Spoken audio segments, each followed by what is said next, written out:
Okay అమ్మా, ఇప్పుడు ఆ డబ్బులన్నీ కూడా మీరు ఆ రకంగా ఏదో అడ్జస్ట్ చేసుకున్నారు. ఇప్పుడు ఆవిడతో వచ్చిన డొనేషన్స్ ఆవిడ తీసుకుని ఆవిడతో ఎంజాయ్ చేస్తున్నాడు. మీతో కలుస్తున్నాడా, విడిపోయారా మీ ఇద్దరు? అసలు మా ఆయన నా దగ్గర రాడు మేడం. ఎప్పటి నుంచి రాడు? పెళ్లి చేసుకున్నప్పటి నుంచి రావడం. ఆ, ఇంక ఇప్పుడు మా ఆయన అని చెప్పేదే ఉందమ్మా ఇక్కడ. నువ్వు ఏ రోజు మీ ఆయన నువ్వు ఈ 12 ఎప్పుడైంది? 13 ఏళ్ళు అయిందా మీ పెళ్ళి? 19 సంవత్సరాలు. 19 సంవత్సరాల్లో మీ ఆయన నువ్వు ఎన్ని సంవత్సరాలు కలుస్తున్నారో చెప్పండి. 18 సంవత్సరాలు కలిసి ఉన్నాం మేడం. మరి పెళ్ళైన తగ్గించి లేడు అంటున్నావు కదమ్మా. మీ పెళ్ళైన తగ్గించి ఒకే ఇంట్లో మీరిద్దరు కలిసి కాపురం చేసిన సంవత్సరాలు 18 2023 వరకు కలిసే ఉన్నాం మేడం. 23 నుంచి అసలు శాంతం వదిలేశాడు. తనకు పెళ్లి చేసుకున్న రోజు నుంచే మరి రావడం మానేశాడు మేడం.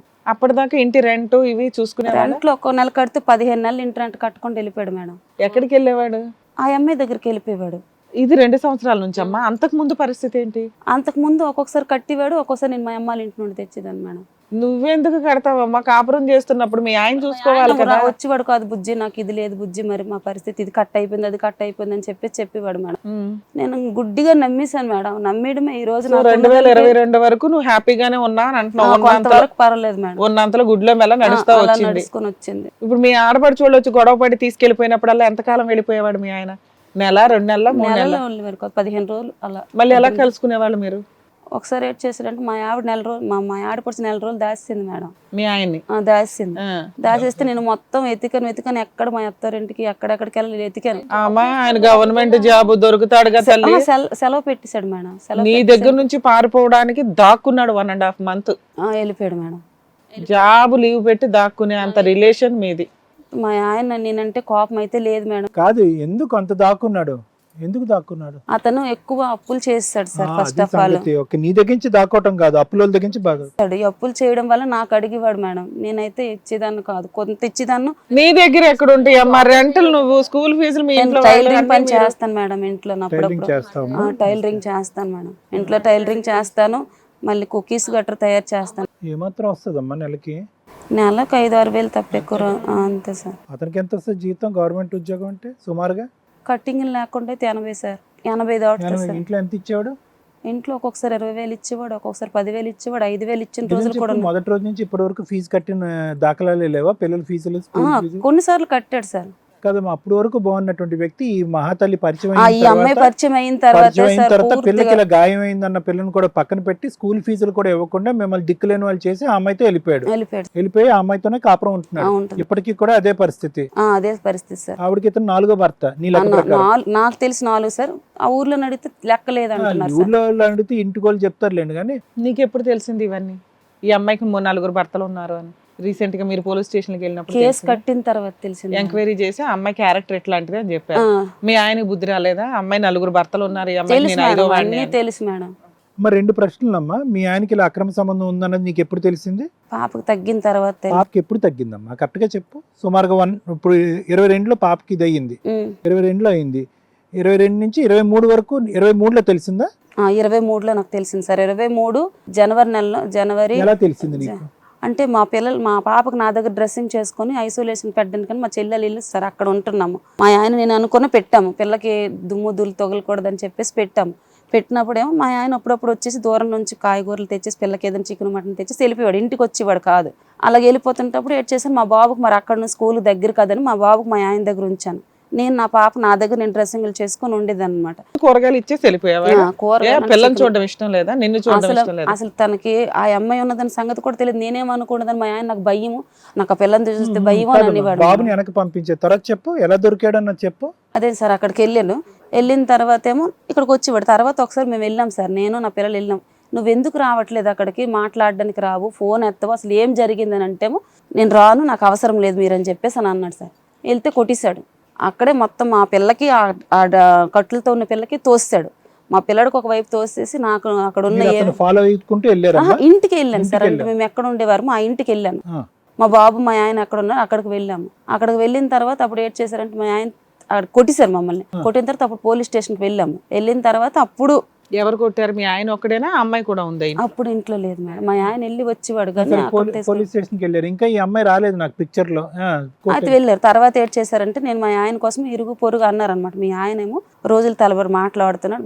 ఆ పక్కన ఒక ఆవిడ ఉన్నది, ఒక ఆంటీ. చెప్పింది నీకు? ఆవిడతో ఇల్లీగల్ కాంటాక్ట్. మా ఆయన నాకు ముందు నుండి, మేము అక్కడ ఉన్నప్పుడు నుండే తెలుసు. ఆవిడకి ఒకసారి నేను తిట్టడం అయ్యింది, అన్ని అలా ఆయనతో చెప్పడం అయింది, అన్ని చేసేవాడు అనమాట. ఆ తర్వాత ఆవిడ ఇలాగ ఇవిడితో ఇంకా కంటిన్యూ అవుతుందని మా పక్కింటి ఆవిడ చెప్పింది. ఇంక ఇది లాభం లేదని చెప్పేసి నేను మా ఆయన దగ్గర ఒక 2 రోజులు ఉండడానికి అనేసి వెళ్ళాను. మా బాబు పుట్టినరోజు ఆ టైం అప్పుడు జూలై నెల 2023 జూలై నెల పుట్టినరోజు ఆ టైం ఇప్పుడు వెళ్ళినప్పుడు మా ఆయన దగ్గర night time video calls audio calls మాట్లాడేవాడు. మాట్లాడుతుంటే నాకు డౌట్ వచ్చింది. ఇంకా మా ఆయన సెల్ తీసుకొని చెక్ చేసినప్పటికి ఆ అమ్మాయి ఫోన్ నెంబర్ ఫోటో ఉంటే నేను ఆ అమ్మాయికి ఫోన్ చేశాను. ఏది ఫస్ట్ నుంచి ఉన్న ఆమెతో కాంటాక్ట్ కాదు, ఇది కంప్లీట్లీ డిఫరెంట్. ఇప్పుడు పెళ్లి చేసుకున్న అమ్మాయి. పెళ్లి ఎప్పుడు చేసుకున్నాడమ్మా? ఎలా చెప్తున్నావు పెళ్లి చేసుకున్నాడని? పెళ్లికి వెళ్ళాను కదా సార్ నేను అక్కడికి. మా ఆయన సెల్లో మెసేజ్లు చూశాను సార్. నేను మెసేజ్ చూస్తే పెళ్లి డేట్ గట్రా మెసేజ్ మా అమ్మాయికి పంపించింది కాగితం మీద, మ్యారేజ్ తాలూకు పెళ్లి కాగితం ఉంటది కదా సార్, అది పంపించింది. ముహూర్తం కాగితం. ఆ ముహూర్తం కాగితం మా ఆయన సెల్ నుండి నేను తీసుకొని ఆ అమ్మాయికి అడిగాను, నువ్వు పెళ్లి ఎలా చేసుకుంటున్నావు, నేను నీకు ఎంత చెప్తున్నా కూడా నువ్వు వినట్లేదు, పిల్లలు ఉన్నాం కదా, మా పాప కాలిపోయిందని కూడా చెప్పాను కదా, మరి ఎందుకు పెళ్లి చేసుకుంటున్నావు అని అడిగాను సార్. ఇంత నెమ్మదిగా అడిగారమ్మా? మరి అలాగే అడిగాను. పెళ్లి వరకు వచ్చిన టైం కోపం ఏం రాలేదా? మరి మా అమ్మాయి కాలు కూడా పట్టుకుంటాను అన్నాను మేడం. అసలు వాళ్ళని పట్టుకోవడం కాదమ్మా, నువ్వు ఇందాక ఒక స్టోరీ ఏం చెప్పావు, ఇంట్లో డౌట్ వస్తుంది వెళ్ళాను అన్నావు. వెళ్ళిన తర్వాత పక్కింటి ఆవిడతో ఆల్రెడీ ఎప్పటి నుంచో మీ ఆయనకి అక్రమ సంబంధం ఉంది, అయినా నువ్వు అన్ని దాంపత్రం అని చెప్తున్నావు. ఆ అక్రమ సంబంధం ఉన్న ఆవిడ చెప్పింది, మీ ఆయన ఇంకొక ఆవిడ చెప్పింది ఇక్కడ ఒకసారి ఎక్కువ ఫోన్లు మాట్లాడుతున్నాడు ఇదే అని. నువ్వు వెళ్ళి అడగగానే తరిమేశారు, నిన్ను కొట్టారన్నావు కదా. ముందు ఒకసారి వెళ్ళినప్పుడు కొట్టి పంపించేశారు, మళ్ళీ రెండోసారి నిన్ను ఎట్లా రానిచ్చాడు? మళ్ళీ మాట్లాడేవాడు మేడం, మళ్ళీ మాట్లాడాడు, మళ్ళీ వెళ్ళినాక నీకు ఇది ట్రేస్ అవుట్ అయ్యింది ఈ అమ్మాయి ఫలానా అని. పెళ్లికి వెళ్ళావా నువ్వు? అదే పెళ్లికి మా ఆయన అప్పుడు భార్య అంతే కదా, నీ మొగుడు పెళ్లికి వెళ్ళావు నువ్వు అంటే. మరి ఆ మెసేజ్ చూస్తే అప్పుడు మా ఆయనకి నేను అడిగాను ఎక్కడున్నావని అడిగాను. సరే ఎవరెవరు వచ్చారు పెళ్లికి?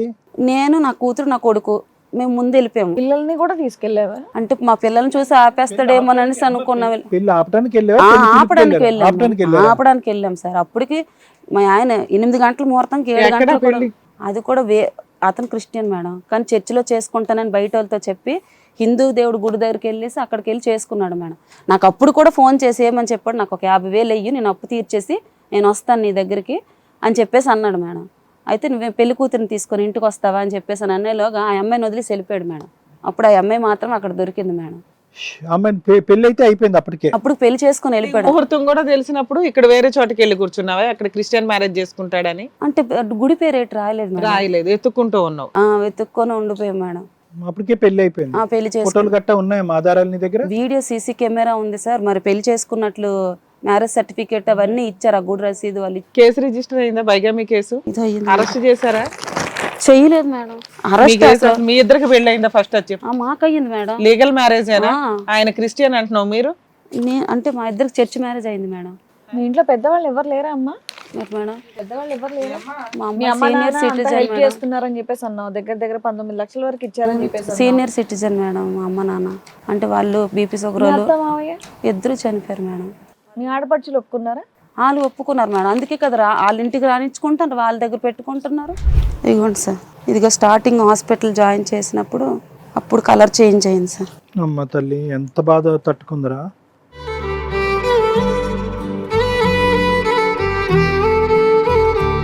ఇంత కాలిన అమ్మాయి ఏడవలేదా సార్?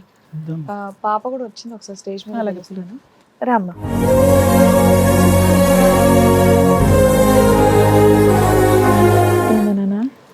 ఆహా స్ట్రెచ్ అవుతుందా నాన్న? చెయ్యి ఇంతేనా, ఇంకా చెయ్యి. జస్ట్ ఇదే చూపించమ్మా. ఓ తల్లి,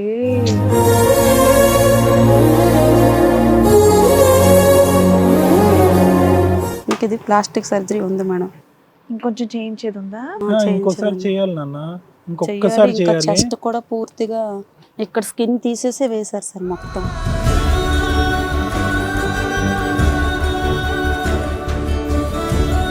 ఇంకొక 3 సర్జరీలు పడతాయమ్మా, ఇంకో 2 సర్జరీలు పడితే మంచిగా అయిపోతుంది.